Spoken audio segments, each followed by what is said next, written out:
tugire kristo naco ndabahaye bwakeye rero kandi ndabifurije ugushika kwiza hano nk'uko patiri ahejeje kubitubwira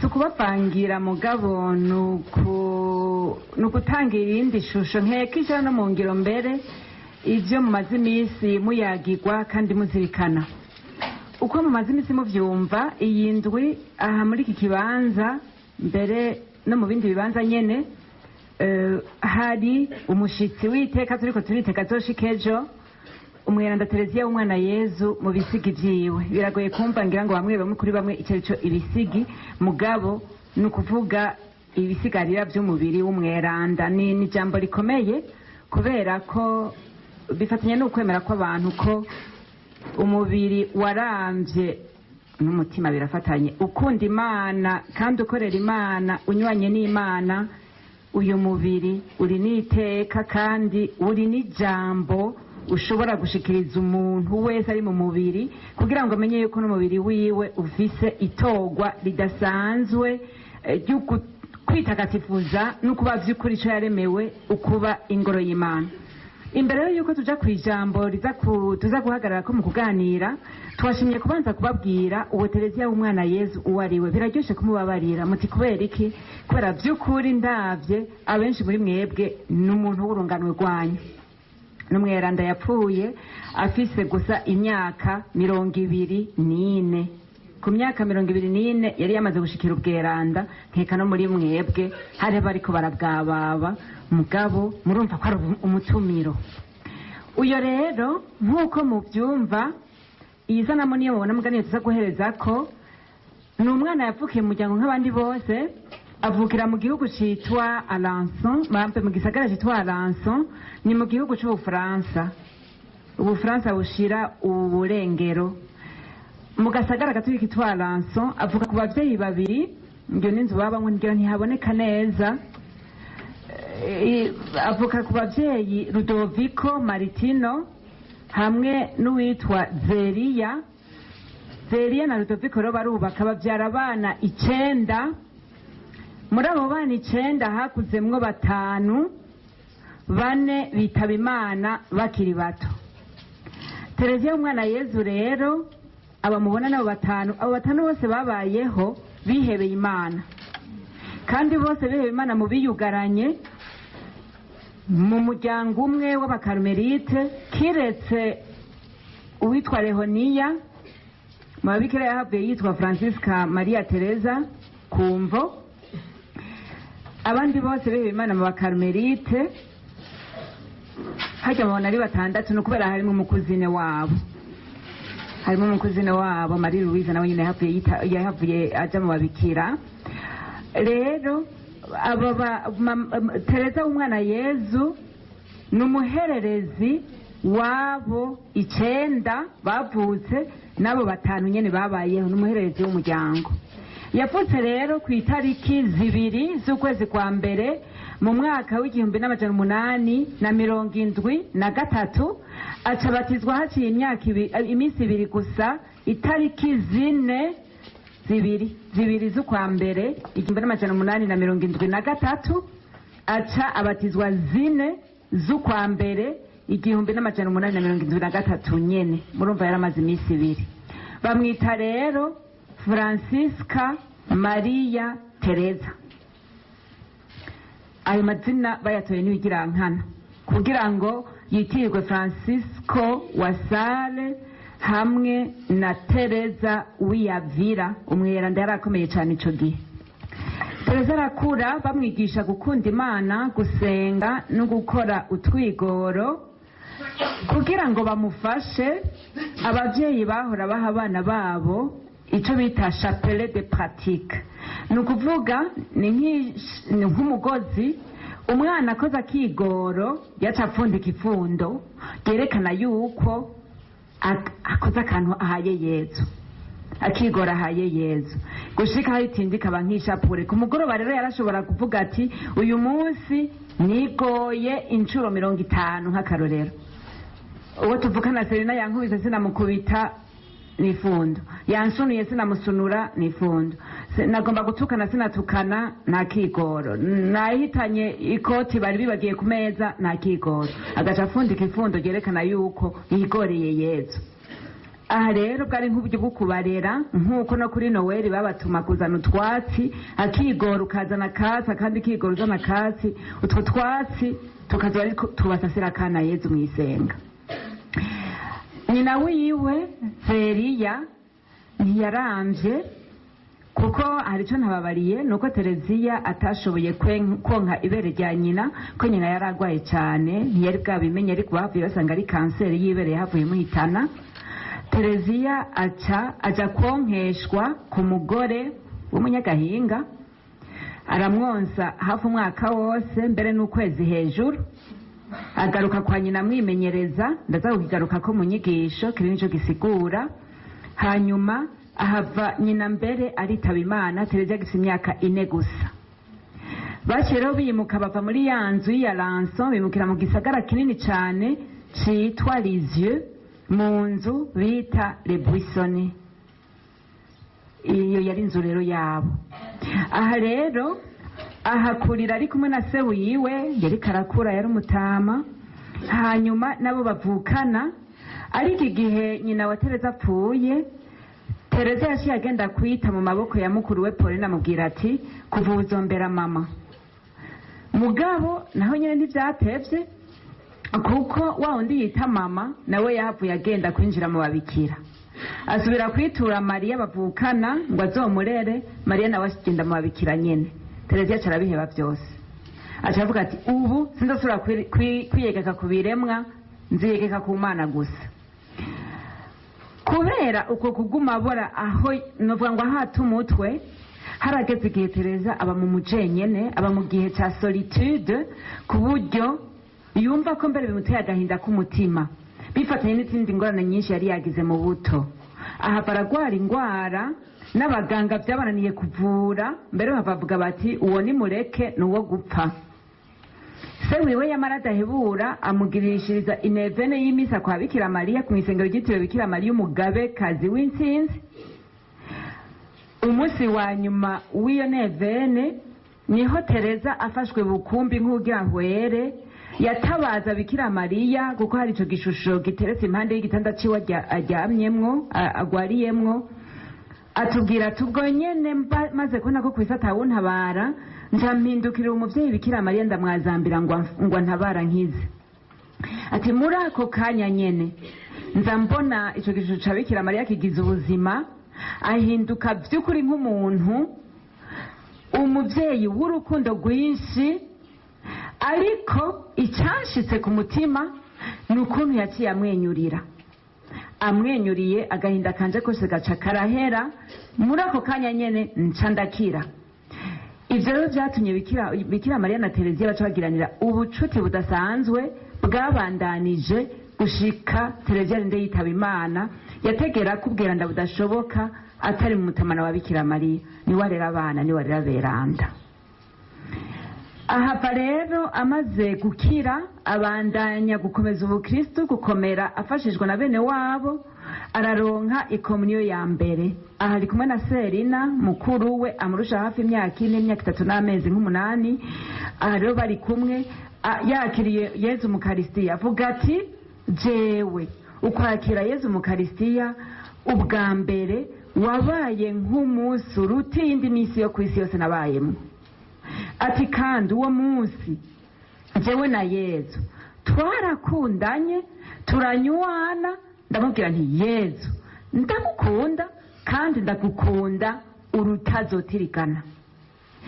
Kuva uwo munsi rero Tereziya w'umwana Yezu acayunga ubucuti bw'intacika na Yezu. Murumva amaze kuronka babiri, yamaze kuba umwana wa Bikira Mariya, ubu naho noneho acitse umukunzi pampe wa Yezu.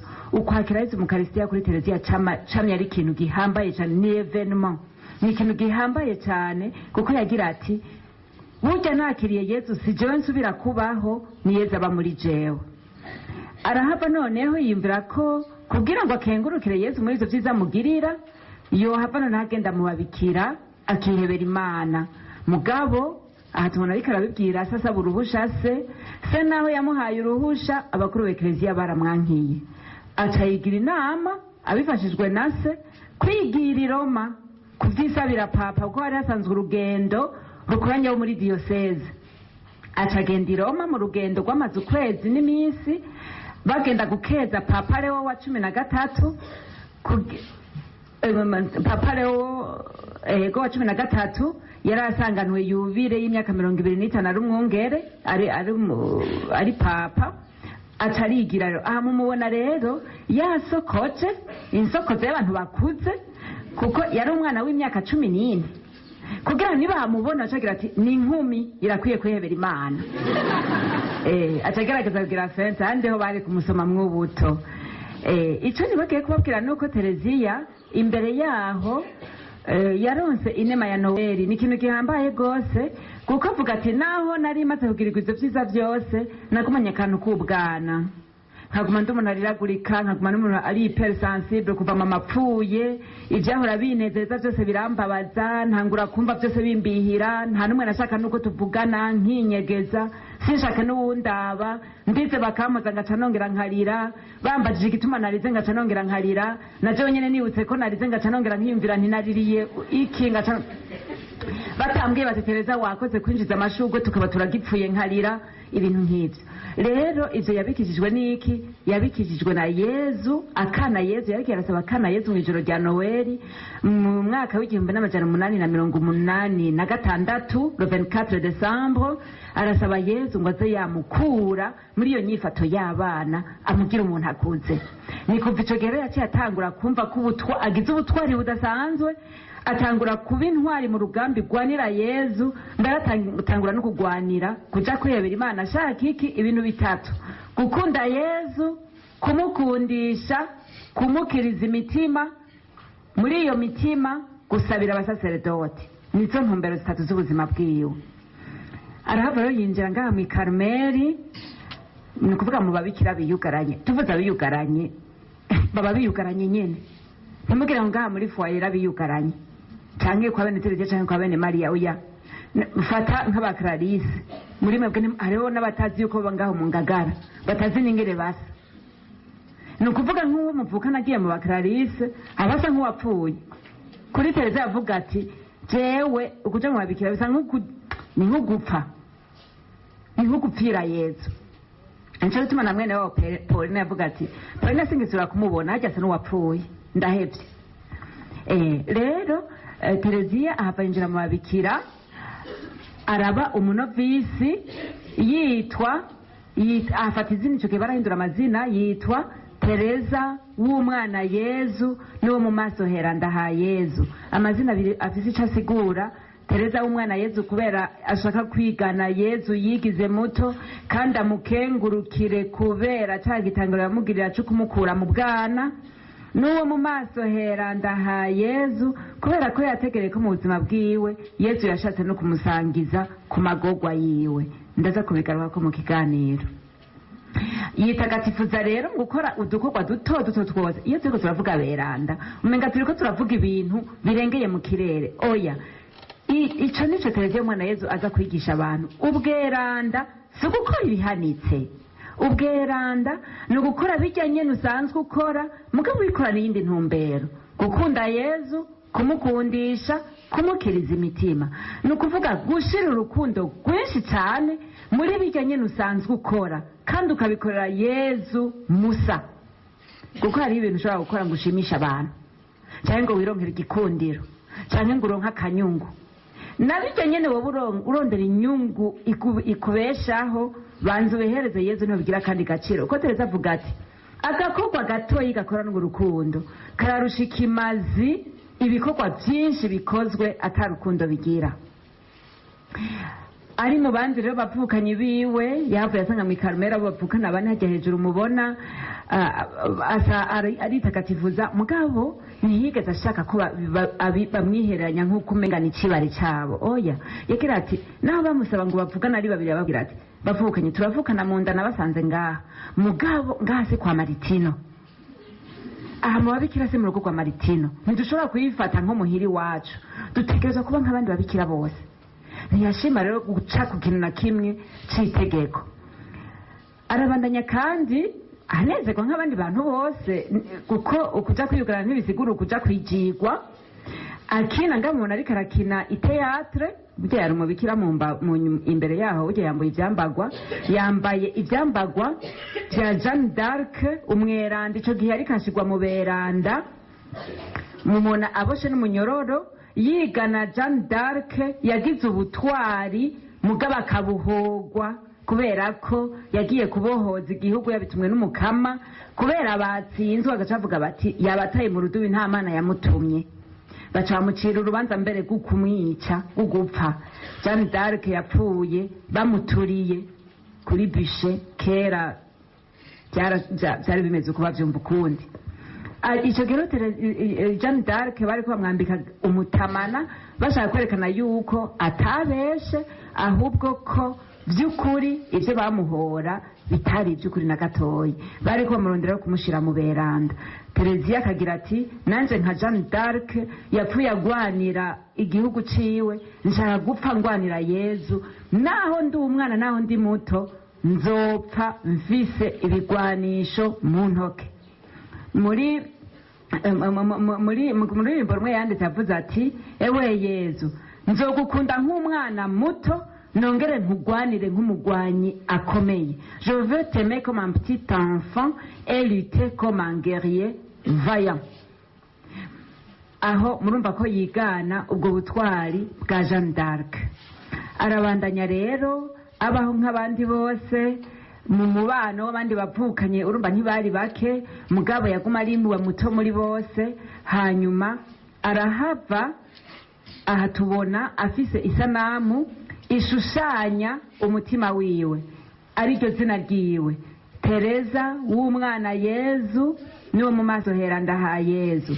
Mbere uwo mwana Yezu naravuye amurangira n'inzira yiwe, inzira y'ubweranda, y'ukwemera kw'Imana ari papa, kw'Imana ari dawe, nanje nkayibera umwana, mu kuyibera umwana nkayizigira.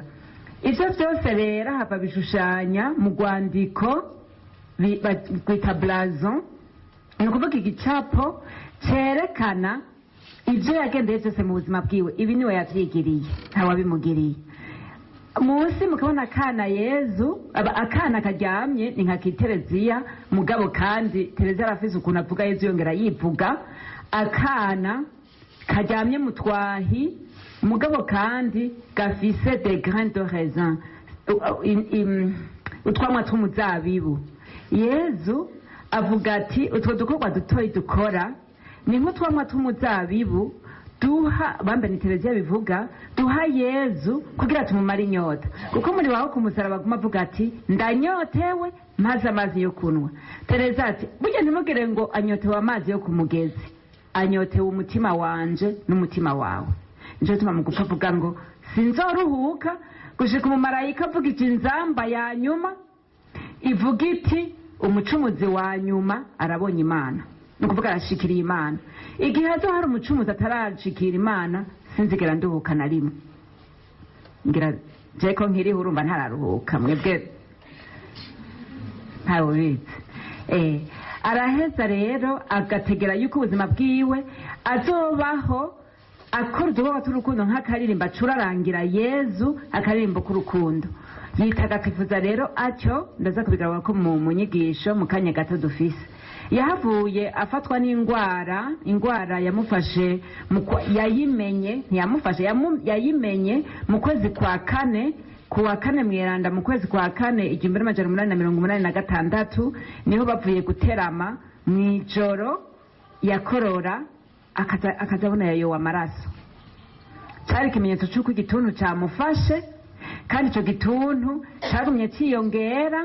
Ico gihe nicari bwagira umuti, kwari nk'uko uyu munsi umuntu yogwara ingwara zimwe zimwe mu zitagira umuganga, kigufasha aho zikupfa. Araheza kiramujana bukebuke gushika aritaba Imana. Yitavye Imana ku itariki 30 z'ukwezi kw'icenda mu 1897. Murumva umuntu yapfutse 73 agacapfa mu 97. yari mu myaka 24 n'amezi hejuru. Araheza rero aritaba Imana avuga ati jewe simpfuye ninjiye mu buzima, kandi aha ku isi Imana ntaco nayankiye, naragerageje kurangura ishaka ryayo, nanje ninapfa nzokwinginga Imana ikora ivyo ndayisaba. Ati rero jewe ijuru ryanje nzorimara ku isi, nzoguma manuka, nzoguma nitaba abanyambaza, kandi nzoba mpagaze harya umwana azoba ariko arabatirizwa, nzoba ndiko ndatambukana n'umumisiyonari agiye kuvugira Imana, nzoba ndi kumwe n'abavyeyi bariko baragorwa mu ndero y'abana babo, jewe nzoba ndi aho hose ubuzima mpamagaye azoba ari. Ati mbere ico gihe bizokunda kuko sinzoba ngifise umubiri untangira, sinzoba nkiri mu babikira mu rugo rwugaye, nzoba ndi mu buninahazo. Amaze kwitaba Imana bamushinguye mu itongo nk'abandi bose, kandi ni Imana twagize kuko nihaba mwambaza bagiye bararonkera ibimenyetso bitangaro bitari bike. Abana bahumye, umwana ahumye akagenda ajanwe n'umuvyeyi akamutakambira, akaza amuhumuye, akaza abona yagiye atabona, agiye gusanga kumva yiwe.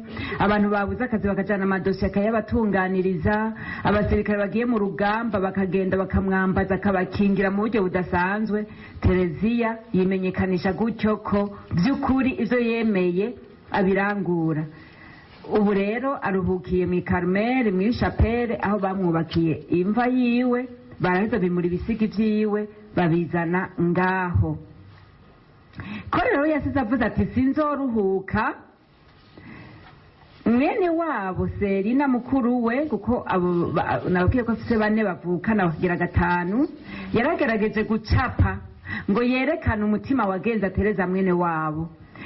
Acapa Tereziya umukarmelite afise umusaraba mu ntoke, bisigura Yezu ababara, mugabo akeneye abamuhoza n'urukundo. Murabona ingene abubumbatiye, akeneye abamuhoza. Tereza akavuga ati jewe nshaka kuguma ndamutera amashugwe. Ayo mashugwe se yose n'amaroza, kandi ayo maroza sa yariyo yose sayo mpawe n'umukunzi, n'amaroza nashe kumahwa, nukuvuga mu twigoro. Ndayamuhereze ayo maroza, amaze gukora ku mubiri wiwe niyazogaruka yatagatifujwe, agakiza abacumuzi nabo bakiga, yangaheza nkabamuhereza ndamubwira nti kiri inyota mukenzi. Niyo nyota yiwe, uko umucumuzi wese yogaruka kwa Yezu nk'uje kumumara inyota, ko ubuzima bw'umuntu bwose bwoba karirimbo urukundo akunda Yezu. Karirimbo mu kuririmba muraza abantu ntidusa, hari abantu bafite ijwi rimeze ukuntu. Akaririmbo une belle mélodie, nukuvuga gukora ibikorwa vyiza biri en harmonie avec la vie chrétienne, ibikorwa vyiza bijanye n'ubuzima bw'umukristo. Aha rero murabona turafise iyi reliquaire, nukuvuga niyo turindiriye ejo kwa gatanu isaha 9:30, ni reliquaire izo bishitse ngaha, aho bafashe umubiri wiwe bakawushira muri ico kimenyetso, ni nk'isanduku niko navuga, kugira ngo ekleziya yemeze ko by'ukuri Tereziya ari mweranda, kandi mufashe kurangura ibyo yagiye yavuze ati ndumva ko ngira ninjire mu buninahazwa, mugabo ndumva cyane cyane ko icifuzo canje kigeragize caranguka, cyo gukunda Yezu nkuko ndamukunda, cyo gukundisha Yezu nkuko ndamukunda, no kwigisha abantu akayira ku rukundo. Ico rero nico gituma ekleziya imaze kumwemeza nk'umweranda mu 1925, igaca yongera ikamwemeza nk'umuvunyi w'imisiyoni mu mwaka w'1927. Ejo bundi mu 1997 ikamushira abona nk'umwigisha wa ekleziya. Abapapa mu ruhererekane rwabo bagumye bavuga bati birabereye ko Tereziya mweranda yoja habona uyu munsi akigisha abantu ukwizigira, akabigisha gukunda Imana gukuje ko, akabigisha ukumwiyegekako kuko ari Imana rukundo kigongwe. ndazi ko mufise ibibazo byinshi kuri ivyo vyerekeye horikeri, kuri ivyo vyerekeye ibisigi vy'aberanda, ntitwoshobora kubivugira ngaha mu mwanya muto dufise, mugabo mumenye ko ukubona umweranda aza hagati yacu mu bisigarira by'umubiri wiwe biri n'ubutumwa ndababwire muri make. Kimwe co ni nko kwemeza uti jewe umubiri wanje ni ingoro y'Imana kandi mba mu Mana, hari ibintu ntashobora kwirekurira kuko umubiri wiwanje urafise irindi togwa, invocation surnaturelle. Umubiri wanje si umushambara nshobora gukoresha ibyo shaka byose. Ivyo abariko bategura revision ndazi ko mwabibwiwe bikwiye. Umubiri wiwanje niyo ngoro Imana ibamwo, niho umutima wanje ndawutagatifuriza. Nico gituma rutegera yuko no mwizuka ryawe umubiri wawe uzoza ukuninahaye ku rugero nyene wawuninaharije mw'Imana ku isi. Ubugira kabiri nibwo buryo kandi aberanda bashobora kubandanya ubutumwa bwabo, nk'uko yavuze ati sinzoruka nzoguma ngendagenda. Uyu munsi mu kugendagenda kwiwe aza mu mubiri wiwe, ntitwakira amagufa, twakira umuntu mu mubiri wiwe yabaye mweranda, turangira ingene baba beranda. Ubugira gatatu naho erega ni nko guserura ko vy'ukuri nemera izuka ry'abapfuye. Uwapfuye ntahera, uwapfuye azozuka mu Mukama, abandanye igikorwa hamwe n'Umukama. Ico upfuye wipfuza ciza Imana yakiguha. Ubugira gatanu novuga mbere nti burya kandi ni n'uburyo bwo guserurira iteka n'icubahiro dufitiye abapfuye. Kubona aza mu bisigi vyiwe nuko yotubwira ati ndabakunda ndaje kubaramutsa, nawe ukamubwira uti nanje ndakuzi, uri umugenzi, uramfitiye akamaro, reka mbere ndagutume. Ugaheza ukamuha de commission. Televiziyo yari yapfuye avuze ati muraza murabimbarira mbere mubimbariza amashugwe, nukuvuga muze murampereza amashugwe. Avuze amashugwe ashaka kuvuga udukorwa duto duto dukorana urukundo, udusabisho, ukwigora. Nivyo rero turindiriye, tuzobisigurirwa neza nkeka hirya y'ejo niyashika, tubaye turabatumira. Ico cari igice ca mbere. Igice ca kabiri rero ca tuvuga ivyerekeye Tereziya nk'utuyobora mu nzira y'ukwemera.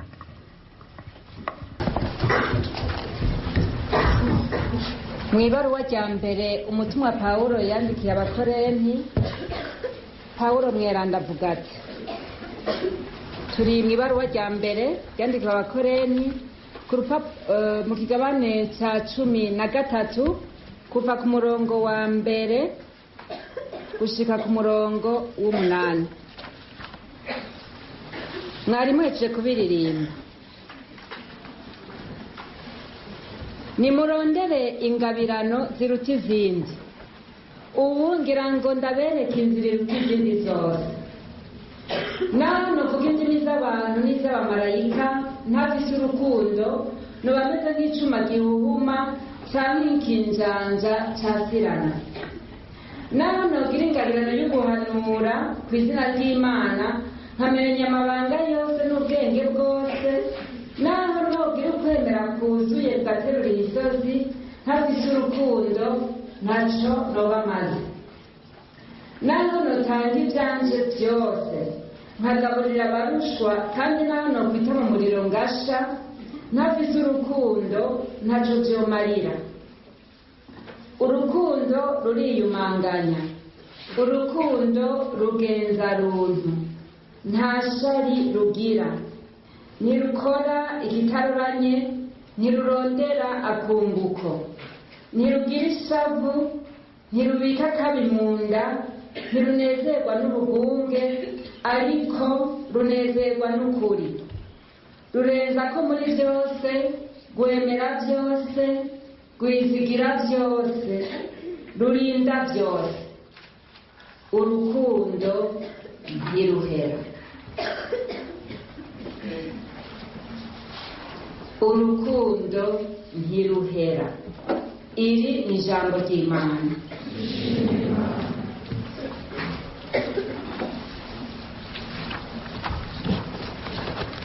Pawulo mweranda muri igabane c'13 agira ati reka ndabereke ingabirano ziruta izindi zose.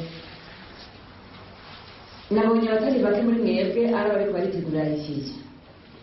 Muri Efeso mbere kandi yashitse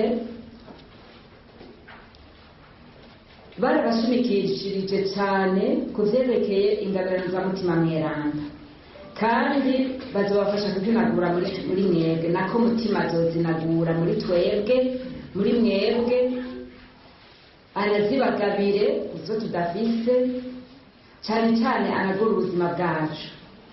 Pawulo rero agatubwira ati muri izo ngabirano zose turiko turipfuza gusaba, muzo twamaze gusaba, no muri izo nyene kumure tutazi ko dukenye, hari ingabirano ziruta zose. Ni ingabirano y'urukundo. Uru rukundo sindagwiha, uru rukundo ndaruhabwa n'Imana. Tereziya umwana Yezu aha yahategereye nka nkama.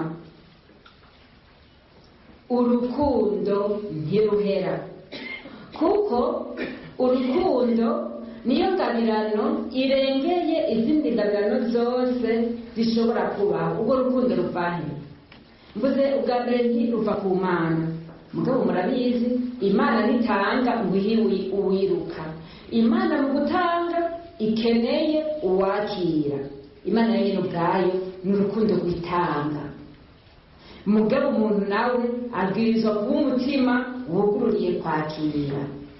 Imana n'umuvyeyi itanga urukundo rw'umuvyeyi, igakenera abana bakira urukundo rw'uwo muvyeyi, kandi bakarwakira nk'abana.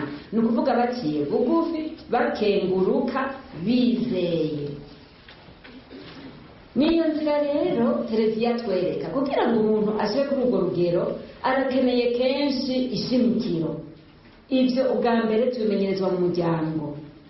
Nabwiye Tereziya umwana Yezu yabayeho nk'abandi bana bose, mugabo abavyeyi biwe, abo bavukana, ababanyi baramufashije cyane kugira ngo ashobore kumenyera kwitanga nk'ikimenyetso cy'urukundo rwitanga muri bene wabo. Bwa mbere mu rukundo bamuhaye, turazi neza ko atamuntu atanga icyo adafise.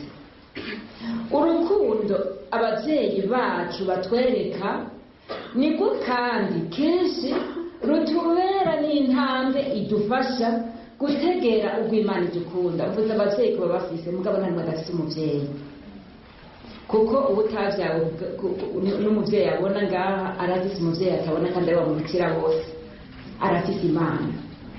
Hari Imana yarakoze cyane kubona itubwira yuko ari umuvyeyi, kandi umuvyeyi yadukwiye.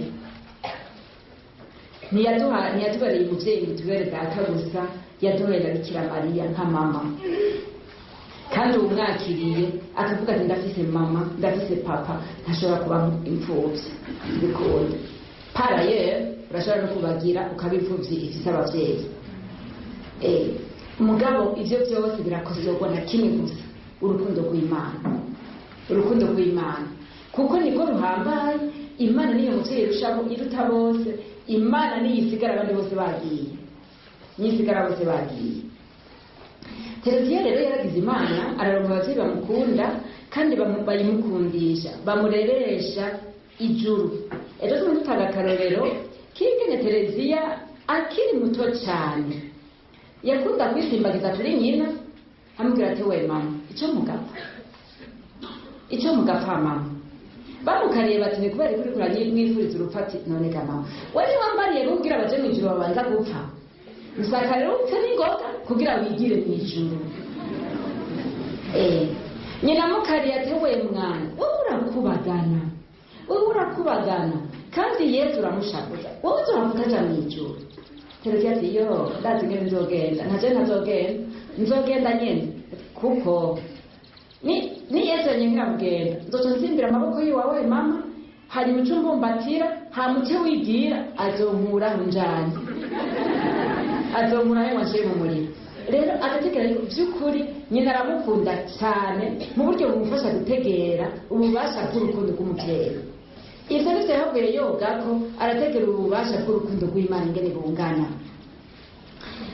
Yari umwana rero nkatwe yamara akundwa n'ibyo asimbagizwa mugabo cyane cyane yari umwana akunda cyane icyiza, yarakunda cyane icyiza, yarakunda gukora udukorwa twinshi ku buryo mukuru we Mariya niwe yaramubereye nk'umurezi, ngo mbere yuko aza kuryama minsi yose araza akamubaza ati Mari umbonera Yesu anezerewe. Tereza yandika muri manuscrit mu gitabo avuga ati Mariya hirahiye ngo avuge ko Yesu atanezerewe. Nararira gushika naho nahantu kuryama sinahozwe, nashaka ko Yesu anezerewe, nagerageza kugira ngo mbe ngo Yesu anezerewe. Niyo cyashaka akora amakosa kuko yarayakora kandi na menshi oya Tereza ntiyavukanye ubwiza namba, yaragize amakosa kandi atari make. Ati mugabo nk'ubu byarashize ngakora ikosa agatabura nk'impapuro cyangwa agatabura nk'amatapi, si we yabona se we warashize, agaca agenda kubwira Mariya ati Mari genda umbwirire papa ko natabuze itapi, ngo kagaca gatuna mu mfuruka karindiriye igihano baza kugacira.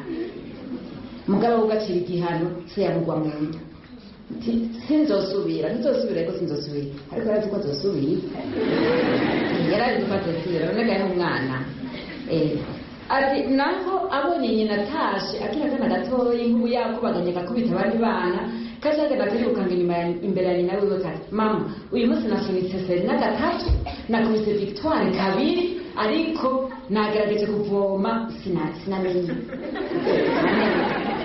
Ni confession ouverte. Nta bintu byo kuvuga ngo cyenda arani kibi nta kivuze cyangwa ngo ninyegete ngo yakoze icyo nabigizeho ya aretse neza ko ikosa rikuze arigira ku kigongo. Hajya mu buzima bw'umuntu ikigoye cyo gucumura kiragoye na cyane n'ikibi, mugabo cyo cya mbere kibi ikiri kirusha cyose ni ugucumura ukongera ugahakana kudacumura. Ikibi kigoye rwose ni ugukora ikibi ugaca uciyugaraniramwo. Mu buzima mu bandika inyandiko z'umutima batubwira ngo amayeri ya mbere Shitani ikoresha mu kurya abantu ibafunga umunwa, kamubwira uti ntubivuge ibyo bintu birateye isoni, ninde yokumva ibyo bintu ko wabikoze wewe, mbere uzosubira gucaye, mbere kuva mu cyo kuvyirega ujye mu padiri ko arasobe n'isari iwacu kandi akazarandamuza niyumva nakoze ibi nzosubira gucaye.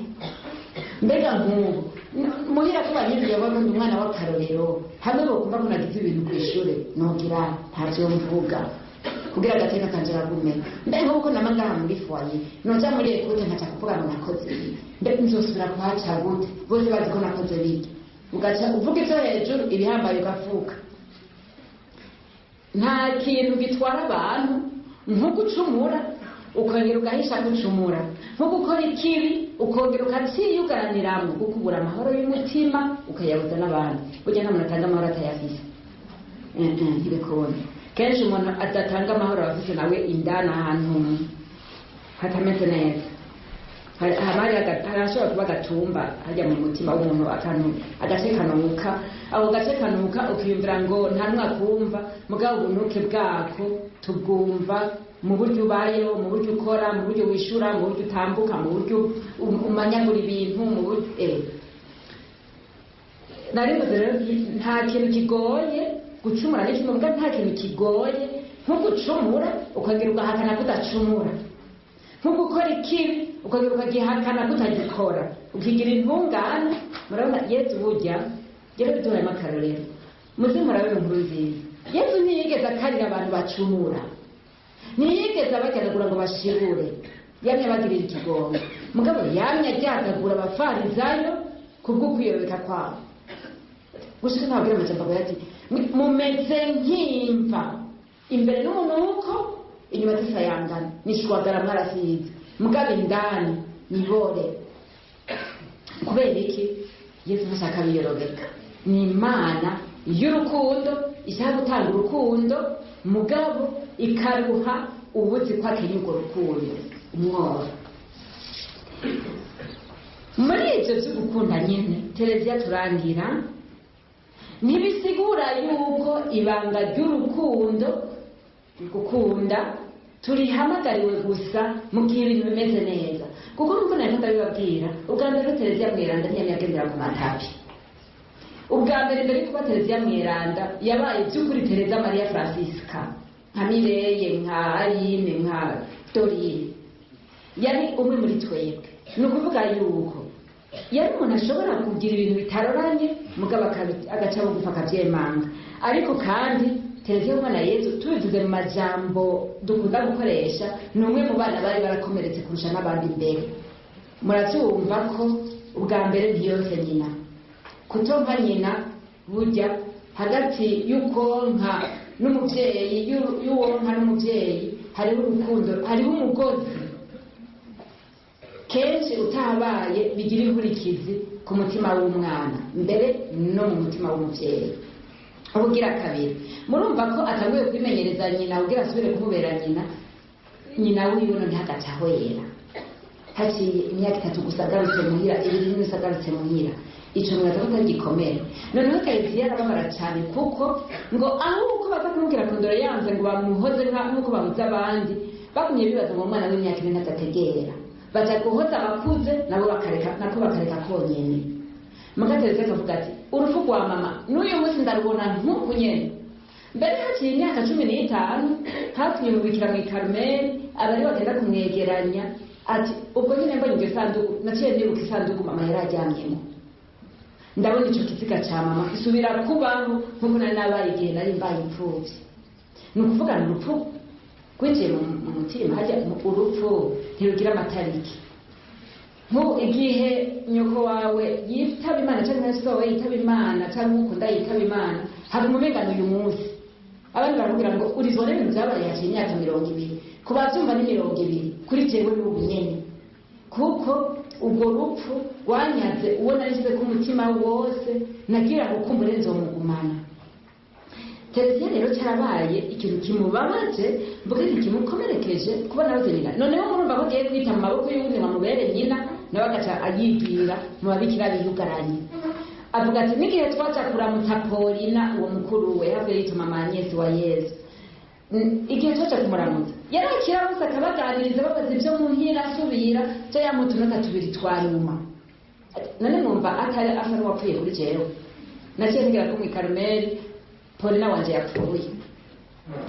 Uretse n'ibyo Tereziya amaze kubura aho yegamira yahavuye agwara ya ngwara y'akayobera. Iyo atabona Bikira Mariya ngo amumwenyurire ntiyari kuhabyuka. Kurumva we abaganga bagucirira urubanza urasa nta kibuza, hasigaye ko bagutegura ngo upfe neza ugacugira Imana umuvyeyi akahagukura uwo muvyeyi mba wareka kumukunda. Tereziya tuvuga ati Bikira Mariya kuri jewe ni mama, nubwo ari mumwita umugabekazi je kuri jewe ni mama. Nimwaba mushaka mwita umugabekazi mugabo akavuga kandi ati hari abantu bashaka gutanga Bikira Mariya kugurusha uko Imana yamutaze bagaca bamugira mubi kuko baca bamugira umuntu tudashobora kwigana. Nawe Bikira Mariya Imana yashatse ko asa natwe kugira ashobore kuba umuvyeyi aduhanze kandi adutegera. Uretse n'ivyo bimugerageza bimubabaza yarababaye no mu Karumeli, ariko cyane cyane yarababaye no mu ngwara ziwe. Murumva kumara umwaka hafi n'igice ugwaye igituntu kumukorora amaraso ugenda uhera nticyari ikintu gito. Noneho muri uko kugwara kwiwe hahadukiramwo n'icitwa akageragezo k'ukwemera. Ni ukuvuga shetani zikamubwira ngo fuhere, urabona no gupfura pfuye fuhere, wowe uriko urarota mugiye mw'ijuru nagenda kunyisha ko atajuru ririho, niyo Mana uvuga ntayiriho. Abantu baguheza kuzoja mu buhigwe ntihabaho, wewe uriko urapfa gupfa kuko biraboneka. Tugende ugana ijuru ry'umwiza gusa, nuvuga ijoro ry'umutima ryiza, nuvuga ugiye kugwa mu nyenga nta bindi. Iryo juru rikabimwemeza mugatereze kavuga ati jewe naho Imana yonyica nzokuma ndayizeye. Ico natekereza cyo nuko inkunda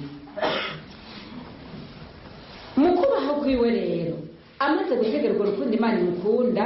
Tereziya yavuga ati nanje ko Imana inkunda nk'umuvyeyi nsaka kuyibera ikibondo. Ikibondo kigira gute? Ikibondo gikora icyo gihamagariwe gukora mu nzu nk'umwana wo mu nzu ni ukuvuga gusangira umwitwarariko n'ababyeyi. Uwo mwitwarariko w'Imana nawo ni urukiza rw'abantu. Nicyo gituma yagira ati ubu rero nanjye ngira ninjire mu babikira ndondera iki? Gukunda Yesu, kumukundisha, gukiza imitima, cyane cyane gusabira abasaseridoti, kubera ko abasaseridoti bafite itunga mu nzaza z'ibumba. Ariko kandi ati nibo Yesu yavuga ati muri umunyu w'isi, muri umuco w'isi, ahanini nibabwira jewe rero nzoba umutumwa w'abatumwa, ni ukuvuga ubufasha, uwusenga, uwigora, kugira ngo abo batumwa bagumane uburyohe bw'abatumwa, bagumane akanovera k'ubutumwa, bashobore gushika inkuru nziza. Ku byerekeye ukurangira abandi inzira naho, Tereziya aza atwigisha, yigisha abantu icyo yise akayira kagufi gashikiriza ubweranda. Muti kagufi kubera iki? Kubera ko ni inzira y'ubweranda abantu batari bamenyereye. Ku mwanya dufise ntitubovyinjiramo ngo tubidetaye, mugabo ndababwire ko mu gihe cya Tereziya bavuze umweranda baba bavuze nde? Umweranda ninde mbega ngo ubabazamwo? Mbe nko muri beranda? Oya. Epfo Pawulo yavuze ngo aberanda bikoreye, ngo ndabandikiye ngo nandikiye ngo aberanda bikoreye. Ninde barabana mwacu? Ubweranda twese turaberanda ko dufite Imana muri twebwe. Mugabo ubweranda bufise novuga ni bufise imico. Turaberanda bakiri ku isi, turi muri teologiya ngo ni ekleziya igwana, turacyari muri ekleziya igwana, kuko natwe twahamagariwe ubweranda ntituruzuza, turacyari ku rugendo, turi ekleziya iri ku rugendo igwana. Wewe uri ku rugendo ugwana, burya umuntu wese ari ku nzira y'Imana, ari mu nzira y'Imana. Nicyo gituma inzira yose uhagazemo, aho uhagazemo hose Imana ishobora kuhagusanga. Burya nta kure y'Imana haba. Oya, no munsi y'irido, naho waba wagiye kunyegeza munsi y'irido ngo ntawumbona, nta Imana itari. No munsi y'amashuka, no munsi y'amashuka nta kure y'Imana haba. Nawe uba wugaye n'urugi, nta kure hasiga Imana. Umuntu wese ari ku nzira z'Imana, kandi umuntu wese Imana irashobora kumusanga ku nzira ariko, ku nzira agezeko. Mugabo kandi duhamagariwe kuba beranda nk'uko Data wo mw'ijuru ari mweranda. Matayo 5:48. Duhamagariwe kuba beranda nka Data wo mw'ijuru. Ijoro turagishikira umwuzurira wavyo. Tereziya rero akavuga ati ngira ndabarangire akayira k'ubweranda. Ako kayira n'akahe? N'akayira k'urukundo. Akayira k'urukundo akubura gute? Atubwira ati maze kubona ko Imana idukunda, sinshobora gutinya Imana yigira muto wiranje mu gutyo. Ariko kandi hariho muri jewe inyota, kandi inyota nyinshi cyane niyo kuba mweranda. Arabyandika no mu makete yanditse no mu rwandiko ce muri icyitwa cy'amanuscript autobiographique, inyandiko yanditse n'amaboko mu rwandiko ce, avuga ati urabizi mawe, avuga mama mukuru wiwe, urabizi mawe kuva kera jewe nanjye nshaka kuba mweranda. Mugabo nigeranije n'aberanda nasanga meze nk'agatete k'umusenyi wowe kagereranya n'umusozi utabona iherezo. Hariho icyifuzo ni ukuba mweranda. Ibintu byose biba mu cyifuzo, utari icyifuzo ntashobora gutera imbere. Tereza avuga ngo Imana yanjye ntabara kuko namanye gushaka kuyiza. Icyo cyifuzo rero agifatira kati none ko nshaka kuba mweranda, kandi nkaba mweranda akomeye, sinshaka kuba mweranda uwo ari we wese, nka Yohani w'umusaraba, nka François d'Assise, nka Mère Teresa, nkanjye nterwabe icyo gihegeranije uyu munsi. Nuko nshaka kuba umweranda kandi akomeye, ndabyumva mu mutima. Mugabo nigereranije nabo meze nk'agatete k'umusenyi, meze nk'akanyoni gatoyi katagira utubaba kandi kifuza kuguruka. Kandi noneho si n'akanyoni gusa, ako kanyoni ntikabuze amababa gusa, ako kanyoni kandi karacaboshwe n'akanyuzi. Utunyuzi yatuganye n'utudefo, amagara make y'umuntu. Wewe deje uri muto, tubona rero kuba muto kwawe haje ko utudefo twiwawe. Tereza mwana kubwira ati wewe wakanyoniwe, igihe cyose ugifite akanyuzi kagufashe karacitse ntushobora kuguruka. Inyoni ntishobora kwicira urunyuzi, inyoni urayizirika ku runyuzi ntayijya, ntishobora kuruca. Ati rero umuntu abanza kwikosora mu magara make yiwe, hanyuma akavuga ati none ngirehe, nihebuwe? Oya, icyo nzi ni kimwe, Imana ntishobora kosha umuntu ivyiyumviro bitari burambuke. Imana si umuhemu. Abantu barashobora guhemukira, akakosha akakujana ahantu, sinzi kumurabona ngina, umuntu arashobora kujana ahantu mu kirere, akakuduza mu kirere ukagira inyota, imaze gushuha ukazomba kurekuriye hasi, umuntu atinda gushoborera.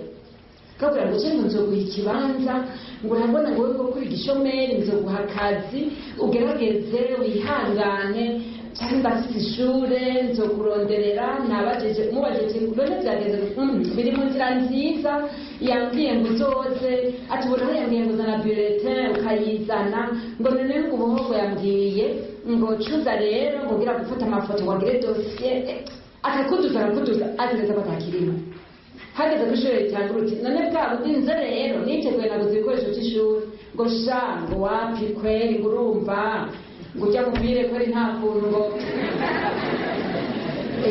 akakubwira neza yuko uwo muntu yabyanze kandi atigeze na rimwe mu bimushikira. Abantu barashobora barakuduza babura ngo nzogufasha, urumva ntugire ikibazo, nzogufasha, nawe uze papa wawe nzogufasha, nzokubera papa, jana yashyize muje nta mwanya mfise, urabona mugabo ntubihemu ndakubona, akakuduza mu kirere aho wari ukeneye umuntu ukazama ngo burya naho nabyemeye ntacyo nshobora by'ukuri. Imana ntishobora kugira abantu gutyo, kuko Imana ntishobora kwivuguruza mu ijambo ryayo. Imana ntishobora guhemukira umuntu, dayo niyo idahemuka. Abantu bose barashobora guhemuka, niyo badahemutse abantu barashobora kuburanirwa bikabananira babishaka. Imana n'umusigwa musangwa. Mva muhira nje mu isengero nsanga yicandindiriye, ndataha tugatahana, ndaryama nkamwambaza akabari kumwe nanje.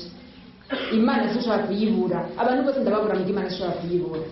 Nakora Tereza avuga ati Imana ntishobora kubyura umuntu, kubyura inyota mu muntu idashaka kumuha icyo kintu. Noneho Yesu yavuze ngo nta n'umwe azosaba data ibikenewe, nta n'umwe azosaba mutima ngo amumwime.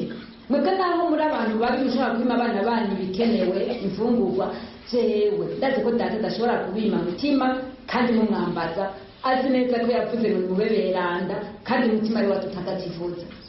Imana ishobora kwima intabaro umuntu ayambaza.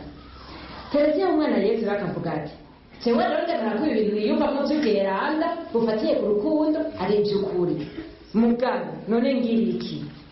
Ubwa mbere Dovise yavuga ati sinzihebura, je ndi umwana mu nzu ndise papa no kwihebura tibikunda, sinzihebura mugabo reka ndondera uburyo nanje noshikira Imana ko ntari ubukore ibikorwa binini abandi bakora, reka ndondere nanje uburyo bubayabaye. Aca bati inyandiko nyeranda mu gitabo c'imigani mu kigabane c'icenda ku murongo wa 4 asoma handitse ngo nihaba muri mwebwe hari umuntu ari muto, nihaba hari uwiyumva ko atamagara afise nazi wacu, ati aho naciye niyumva cavuga Imana ndazi muganimvira ninaga n'umuziki. Atayongera asoma muri Izayi mu gitabo ca 66 kuva ku murongo wa 12 na 13. Hakurya umuvyeyi asimbagiza umwana wiwe, niko nanje nzobahoza muhozo muri Yerusalemu, nzobasimbagiza ku bibero. Izayi 66:12-13. Iraberiye Proverbe 9:4, Izayi 66:12-13. Tereza ntategera ati bwahundi rero nkeneye kuja mu maboko ya Yesu. Yesu aba ari wanduza, niwe yavuze ati jewe ndi nzira, ukuri, ubuzima. Ngiye mu maboko ya Yesu niwe azonduza. Bwahundi rero amagara make yanje ntazoba kibaye intambamyi, azoshika uburyo.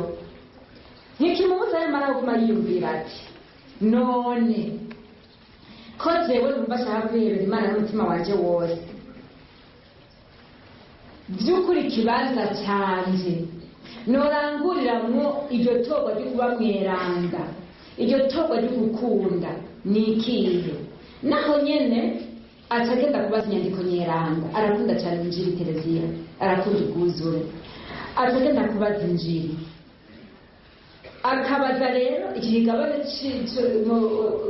kwa Pawulo mweranda mu kigabane c'12 Pawulo ibaruwa rya mbere ubutumwa Pawulo yandikiye Abakorintho 12 aho Pawulo yandika ati ekleziya igizwe n'umubiri uwo mubiri nawo ekleziya n'umubiri w'akayobera uwo mubiri ugizwe n'ingingo urugingo rumwe rwose rurafite ikibanza cyarwo rurafite n'akamaro kabo umutwe ntushobora kuba ukuguru ntushobora kwiyumvira n'umutwe n'ukuguru ukuguru ntigushobora kuba ukuboko ntiwutambukisha ukuboko naho bitamugaye iki igihimba cyose kiri n'ikibanza na wewe na jewe mu ekleziya ndi nico natorewe kandi icyo kibanza harimo atagikora muri jewe icyo cyo wavukanye nishake mu gishire mu mutima wewe ko waremwe nk'umugambi w'Imana hari iki Imana yaguteguriye atawundi azogikora atari wewe nawe wova ndafise uwo tuvukana azobikora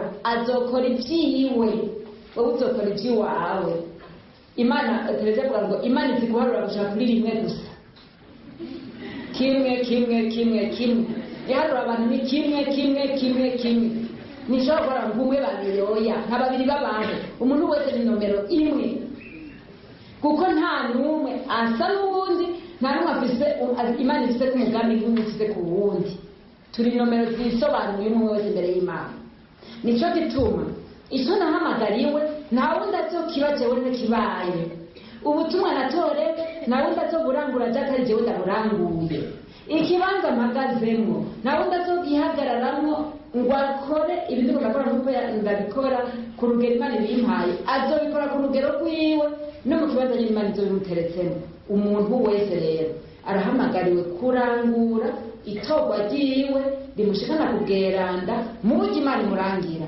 atawurabira ku wundi naho turi hamwe ntiduhamagare kugendera hamwe umwe wese arafise inzira mu nzira rusange mu nzira yo kuba beranda umwe wese arafise inzira Imana yamuteguriye ingene azoba mweranda umwe mu kuba umutetsi mwiza uwundi mu kuba umukenyezi mwiza uwundi mu kuba senaka mwiza uwundi mu kuba umudandaza mwiza atazirika iminzane uwundi mu kunyonga neza imodoka neza araca ku bantu uwundi mu kunyonga agakinga kumbure mugabo atwara umwe wese arafise umuhamagaro wiwe umwanya baduhaye usa n'uri kurahera mugabo icyo nabohereza ko no kubabwira nuko Tereziya ategera yuko muri ekleziya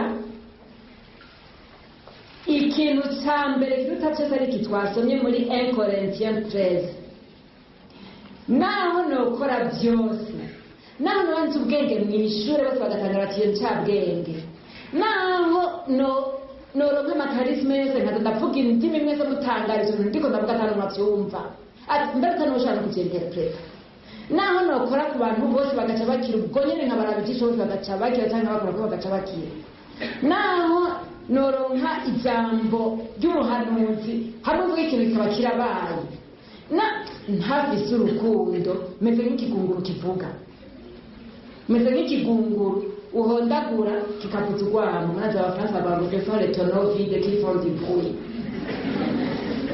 ingunguru yuzuye umusenyi nta nduru mugabo ingunguru yaragarikuye menya ni bombe ce sont les tonneaux vides qui font du bruit rero naho nogira ibintu byose n'ubuhinga bwose naho noshinga amahinguriro naho n'ubumubikira bose batangaje cyangwa abapatiri umwe aririmba preface yose arata amacumu ntafise urukundo meze nk'injanje urukundo niko rumpa agaciro urukundo niko ruha uburiba ibyo nkora urukundo niko runsesha n'Imana urukundo niko ruzonyobora mu nzira y'Imana mugabo urwo rukundo kandi ni urukundo wicishije bugufi urukundo rw'umwana nyene ataco yiyitirira kuko azi neza ko byose abikesha umuvyeyi kandi abihereza umubyeyi.